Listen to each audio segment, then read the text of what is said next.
कहते हैं कि एग्जाम की रात को बुक मुझे देखती रही, एग्जाम की रात को बुक मुझे देखती रही, नींद मुझे अपनी ओर खींचती रही, नींद मुझे अपनी ओर खींचती रही, नींद का झोंका मेरा मन मोह गया, नींद का झोंका मेरा मन मोह गया, जीनियस हूं मैं ये सोचकर बिना पढ़े ही सो गया। तो इसी के साथ हम बात करेंगे पाचन तंत्र की, डाइजेशन सिस्टम की। तो चलिए शुरुआत करते हैं। ये जो आपको एलियन सा दिख रहा है ये आपको समझाने के लिए पाचन तंत्र के बारे में। तो स्टार्ट करते हैं सबसे पहले कि इसके अंदर हमारा ये जो पार्ट होता है वो है मुख गुहा, माउथ कैविटी जिसको बोलते हैं, मुख गुहा, माउथ कैविटी। उसके बाद आता है जो ये कीप का आकार का जो यहां पे शेप दिखाई दे रहा है, ये और ये भाग, ये दो पार्टों की बात करते हैं।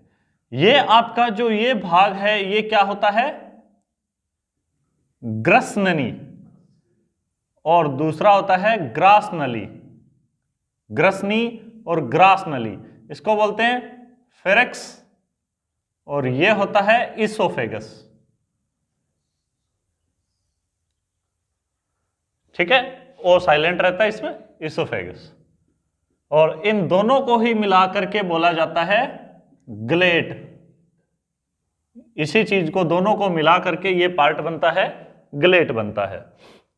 हमारा भोजन ग्रास नली के माध्यम से यहां जाता है स्टोमक में, ये पार्ट है स्टोमक, अमाशय।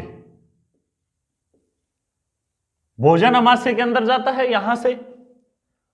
अब ये भाग है, ये क्या है, लीवर, यकृत। ठीक है, ये हमारा यकृत है। और ये जो है ये होता है पाइलोरिक वाल्व।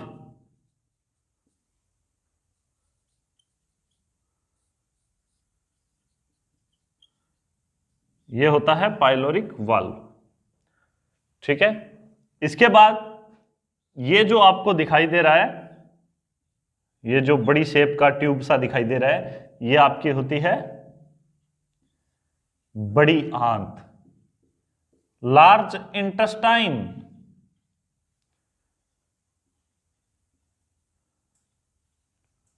और जो ये धागेनुमा संरचना दिखाई दे रही है, ये होता है आपका छोटी आंत, यानी स्मॉल इंटेस्टाइन।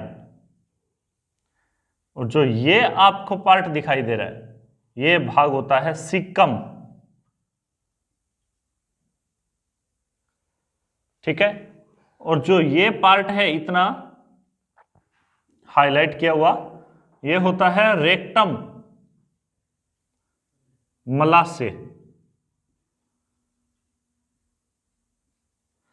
और ये भाग है, ये है एनस,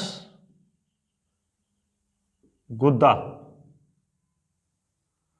ठीक है, ये सारे पार्ट हैं जो हमारे क्या है, डाइजेशन सिस्टम का पार्ट है। सिर्फ एक लीवर को, यकृत को छोड़ के, यकृत को छोड़ करके जितने भी हमने यहां पर नाम लिखे हैं, ये सारे के सारे क्या हैं, हमारे डाइजेशन सिस्टम के पार्ट हैं, पाचन तंत्र के भाग हैं, सिर्फ यकृत को छोड़कर।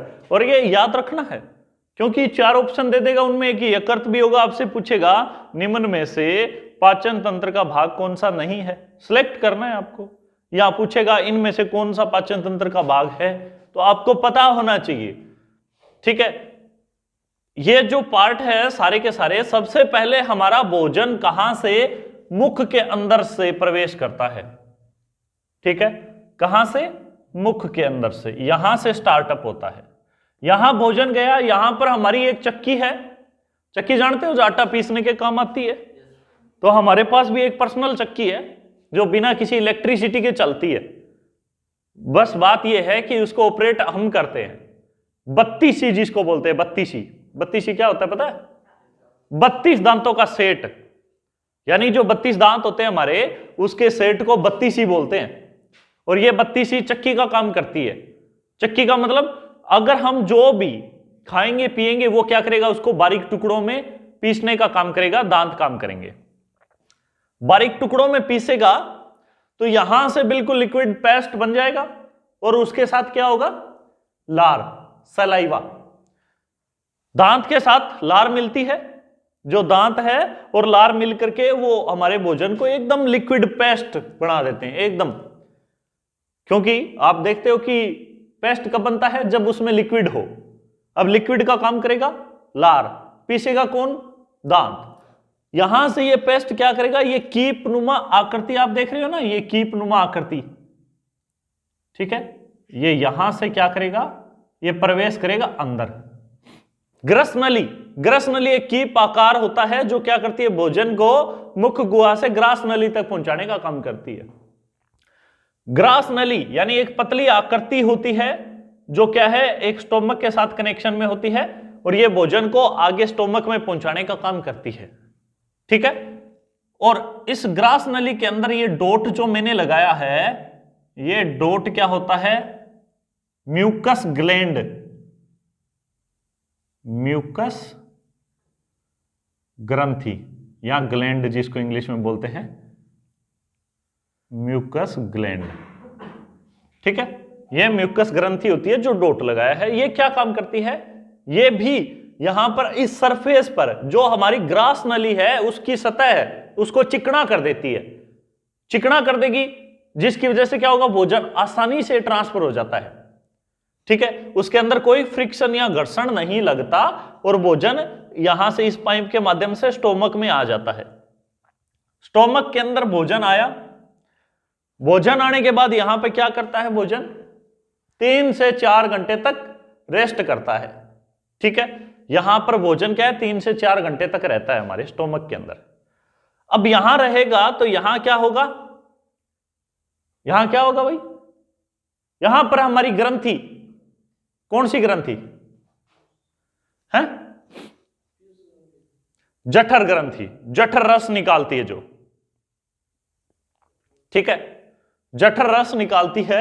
ये ग्रंथि क्या करती है, इसके अंदर पेस्ट मिला देती है जो क्या होता है, अम्लीय प्रकार का पेस्ट होता है, बेस या एसिड, कौन सा, एसिड, अम्ल मतलब एसिड, एसिड नेचर का इसके अंदर क्या होता है, क्या होता है, रस निकलता है जो क्या करता है, भोजन को और टुकड़ों में तोड़ता है, भोजन के अंदर प्रोटीन को, वसा को, इन सब को तोड़ने का काम करता है। यहां पर बिल्कुल और पेस्ट बन जाएगा, बारीकी से पेस्ट बन जाएगा। और कुछ टाइम बाद में क्या होता है, लीवर से क्या होगा, बाइल जूस, पित्तरस, पित्तरस निकलता है और पित्तरस के साथ अग्नाशय से क्या निकलता है, अग्नाशयी रस, पेनक्रेटिक जूस, पेनक्रेटिक जूस और बाइल जूस मिलकर के और वो स्टोमक के अंदर आते हैं। स्टोमक के अंदर जो हमारा पहले क्या था, अम्ल प्रकार का पेस्ट था, उसके अंदर बेस और मिल जाएगा, यानी क्षार मिल जाएगा। अम्ल और क्षार मिलकर के यहां पे जो पेस्ट है उसको क्या कर देंगे, न्यूट्रल कर देंगे, उदासीन कर देंगे। क्यों, क्योंकि अम्ल और क्षार अभिक्रिया करके उदासीन का निर्माण करते हैं। अब यहां पे जो रस निकला वो अम्ल था, अम्ल होने की वजह से पेस्ट अम्लीय हो गया, यहां से जो रस आया वो क्षारीय आया, और अम्लीय पहले था, क्षारीय यहां से आ गया, दोनों मिक्स होकर के न्यूट्रल, उदासीन हो गए। उदासीन होने के बाद यहां से रस गया कहां, छोटी आंत में। ये देखो ये कनेक्शन है छोटी आंत में, ये रस्सी सी है ना, ये छोटी आंत में गया, छोटी आंत के अंदर गया तो यहां पर क्या होगा, यहां पर भी और रस मिलता है, यहां पर भी और रस मिलता है। वो क्या करता है, भोजन को और बारीकी टुकड़ों में तोड़ता है, छोटी आंत के अंदर बारीकी टुकड़ों में तोड़ा जाता है।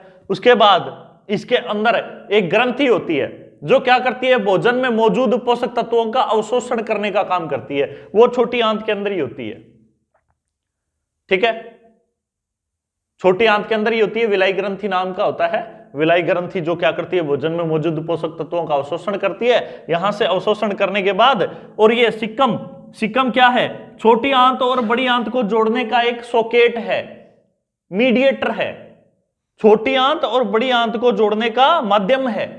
यहां से भोजन क्या होगा, जो अवशोष कर लिया, पोषक तत्वों का अवशोषण छोटी आंत ने किया, और जो बच गया वो क्या था, अवशेष पदार्थ और जल और नमक बचा। अवशेष पदार्थ, जल और नमक, ये तीन चीजें बच गई, और कहां पर आ गई, बड़ी आंत में।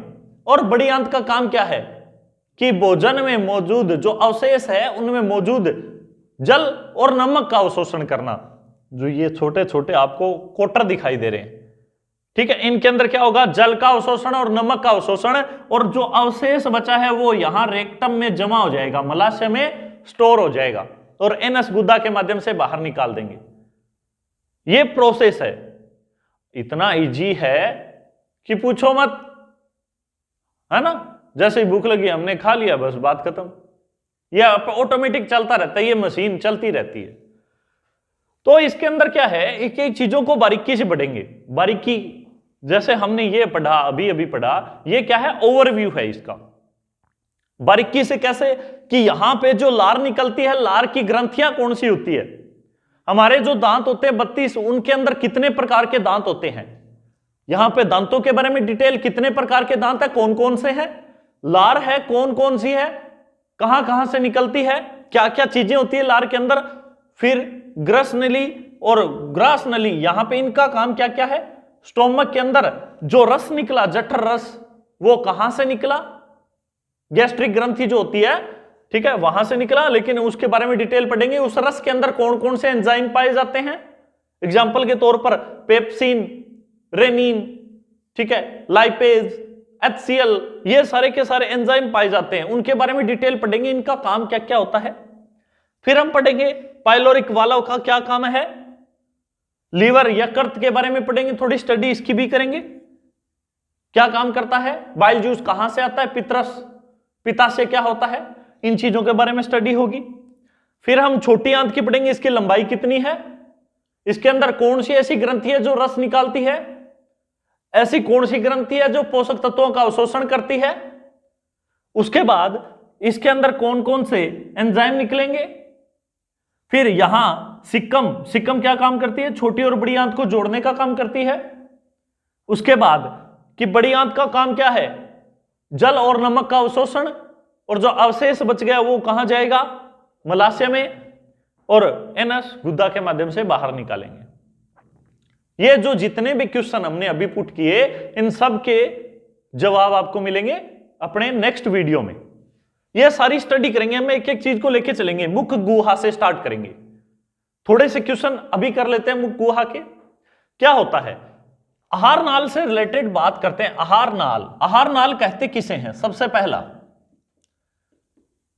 आहार नाल का मतलब होता है जहां से हमने भोजन लिया और जहां तक प्रोसेस खत्म हुआ, ये इतना का पूरा जो प्रोसेस है वो होता है आहार नाल, फूड पाइप, इंग्लिश में फूड पाइप बोलते हैं।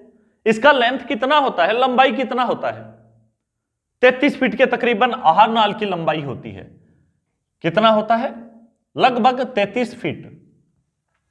ये एक एवरेज वैल्यू है, और ये ज्यादातर किसके ऊपर डिपेंड करती है, मनुष्य की लंबाई पर निर्भर करती है। मनुष्य की जितनी हाइट होगी उसके हिसाब से आहार नाल अप एंड डाउन होता है, लेकिन एक औसतन वैल्यू ये 33 फीट के लगभग, ठीक है, ये आहार नाल है। अब आता है कि पाचन तंत्र के अंदर पाचन क्रिया कहां से शुरू होती है, पाचन क्रिया शुरू कहां से होती है। पाचन क्रिया की शुरुआत मुख गुहा से होती है। कहां से होती है, मुख गुहा, माउथ कैविटी जिसको बोलते हैं, वहां से शुरू होती है। मुख गुहा के अंदर भोजन में मौजूद कौन सा पोषक तत्व का पाचन होता है, कार्बोहाइड्रेट का। किसका होता है, कार्बोहाइड्रेट, कार्बोहाइड्रेट का पाचन होता है। कार्बोहाइड्रेट हमने पढ़े थे, मोनोसेकेराइड, डाइसेकेराइड और पॉलीसेकेराइड, 3 टाइप के होते हैं। तो कार्बोहाइड्रेट में किसका पाचन होता है, कार्बोहाइड्रेट के अंदर किसका पाचन होता है, सबसे पहले बताओ।